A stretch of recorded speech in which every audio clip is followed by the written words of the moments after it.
हमारे नए नए वीडियो की देखने के लिए हमारे YouTube चैनल को सब्सक्राइब करें और न्यू अपलोड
मोला तोड़ रे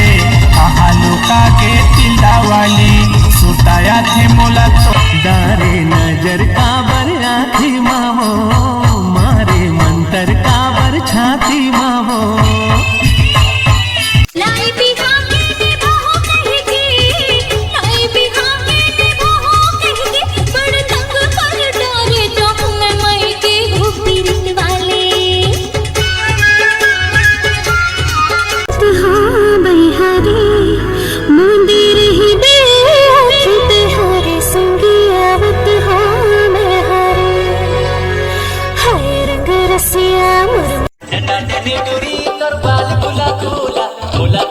Okay.